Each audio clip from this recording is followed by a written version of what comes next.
আপনার আধার কার্ডে কতগুলো সিম আছে আপনারা কিভাবে জানতে পারবেন? আমার এই ভিডিওটি শুরু থেকে শেষ পর্যন্ত দেখুন। আর ভিডিওটি ভালো লাগলে লাইক কমেন্ট শেয়ার করতে ভুলবেন না। আর আমার চ্যানেলটিকে সাবস্ক্রাইব করে নেবেন। তো চলুন ভিডিওটি দেখা যাক।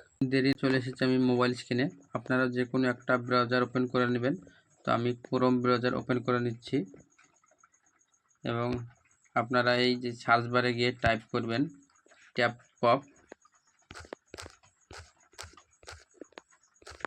আর প্রথমে দেখাচ্ছে tapcop.সঞ্চারসাথী.gov.in, এই অফিসিয়াল ওয়েবসাইটে চলে যাবেন। আর যেহেতু এটা আমার ডেস্কটপ মোড করা আছে, থ্রি ডটে হাত দেওয়ার পরে আপনারা এখান থেকে ডেস্কটপ সাইড করে নেবেন। তো এখানে আমি আমার মোবাইল নাম্বারটা দিয়ে দেবো। তো আপনারা অবশ্যই আপনাদের মোবাইল নাম্বার দিয়ে দেবেন এবং ক্যাপচাটা পূরণ করে দেবো।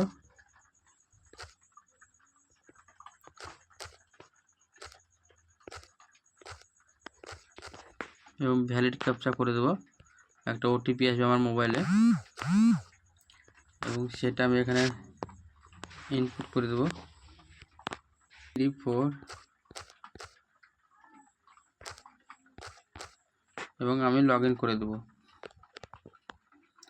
লগ ইন করার সঙ্গে সঙ্গে দেখতে পাবেন আমার নিজের নামে বা আমার আধার কার্ডে কতগুলো সিম আছে এখানে শো করবে। তো আপনারা এইভাবে আপনাদের ডিটেলস জেনে নিতে পারবেন।